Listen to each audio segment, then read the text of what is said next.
सावधान। आज की तारीख 20 नवंबर और 20 नवंबर पूरे विश्व में आप लोगों के लिए मनाया जाता है। आप लोगों के मतलब बच्चों के लिए। आज विश्व बाल दिवस है। कौन सा दिवस है? वैसे तो हमारे भारत में बाल दिवस कब मनाया जाता है? 14 नवंबर को।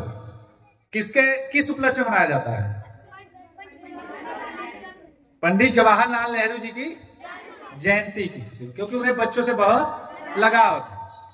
और लेकिन पूरी दुनिया में आज की तिथि को बाल दिवस के रूप में मनाया जाता है, जिसे लगभग 191 से अधिक देशों ने जब संयुक्त राष्ट्र संघ ने आज के तिथि को विश्व बाल दिवस के रूप में मनाने का प्रस्ताव पारित किया था, तब से लेकर आज तक 191 से अधिक देशों ने आज के दिन को विश्व बाल दिवस के रूप में मनाते हैं, जिससे बच्चों के हर प्रकार के विकास, मतलब बच्चों के अधिकारों की बात होगी, बच्चों के अधिकार, बच्चों के बेहतर भविष्य की बात, मतलब हर प्रकार बच्चों की बेहतरी किस तरीके से हो, इस उपलक्ष्य में आज के दिन को बच्चों के दिन के रूप में मनाया जाता है। और आज ही के दिन भारत की महिला पहलवान बबीता फोगाट, जिनका नाम आप लोग सुने होंगे, जिन्होंने 2014 में राष्ट्रमंडल खेलों में रजत पदक प्राप्त किया था और 2010 में भी उन्होंने पदक जीता था देश के लिए, और महिला पहलवान है, बहुत चर्चित है। आज उनका जन्म भी हुआ था। तो ये थी आज की दो प्रमुख घटनाएं। एक छोटी सी कहानी आप लोगों के लिए। एक व्यक्ति अपने एक मित्र से मिलने गांव की तरफ जाता है, दूसरे गांव में जाता है, और जब उसके घर पहुंचता है तो उनकी पत्नी घर पे मात्र अकेली रहती है। पूछते हैं कि भाई मेरा मित्र कहाँ है? उनकी पत्नी बताती है कि वो खेत में काम करने गए हैं, सुबह से ही गए हैं। तो बताते हैं कि हम बचपन के मित्र हैं, मेरे मित्र को बुलाइए, बहुत दिन हो गया मुलाकात किए हुए। पत्नी कहती है आप बैठिए, नाश्ता पानी करिए, तब तक मैं उनको बुलवाती हूँ। संदेशा देती है। कुछ देर के बाद उनका मित्र खेत से लौटता है और साथ में कुत्ता उनके साथ रहता है, उनका पालतू कुत्ता।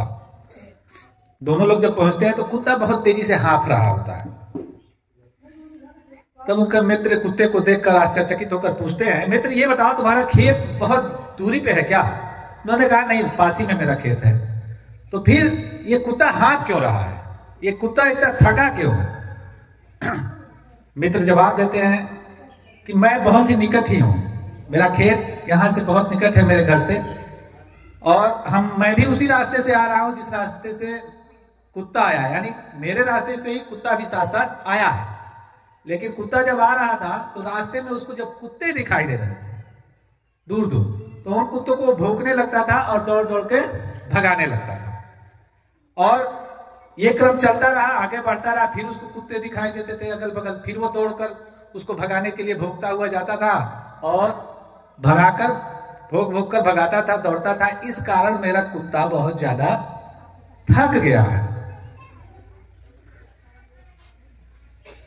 कहने का तात्पर्य इसमें यह निकलता है, ये जो कुत्ता दौड़ दौड़ कर भगा रहा था अन्य कुत्तों को, तो ये अनावश्यक काम कर रहा था, उसकी कोई जरूरत नहीं थी। इसी तरह विद्यार्थी जीवन में इंसान सफल हो सकता है, अपने लक्ष्य को प्राप्त कर सकता है, लेकिन उसके आसपास जो समूह है, मित्रों का समूह है, परिवेश का समूह है, वो उसके चक्कर में पड़ जाता है। वो दूसरे व्यक्तियों, बच्चों, सहपाठियों, मित्रों के तरफ बढ़ने लगता है और अपने लक्ष्य से क्या होता है? भटक जाता है। यदि वो कुत्ता दूसरे कुत्तों की तरफ नहीं जाता तो वो कुत्ता थकता नहीं? थकता। रास्ते से चल रहा है, दूसरे दूर के कुत्ते भौंक रहे, भौंकने दो, लेकिन उसका वो स्वभाव है और इंसान को उस स्वभाव से बचना चाहिए। कुत्ते का वो स्वभाव है, लेकिन व्यक्ति को उस स्वभाव से बचना चाहिए। आप यदि अपने लक्ष्य की तरफ बढ़ रहे हैं तो भटकाने वाले लोग भी आपके इर्द गिर्द होंगे कि नहीं? और उपकरण भी है, कोई मोबाइल से लगेगा वीडियो गेम खेलने, पता चलेगा कोई रील बनाने लग रहा है स्टूडेंट लाइफ में, पढ़ने के समय में अनावश्यक आप काम करने लग रहे हैं। जब पढ़ना है आपका ध्यान कहाँ होना चाहिए? पढ़ाई पे। हम पढ़कर अपने लक्ष्य को प्राप्त कर सकते हैं ना। जीवन में आगे बढ़ने का एक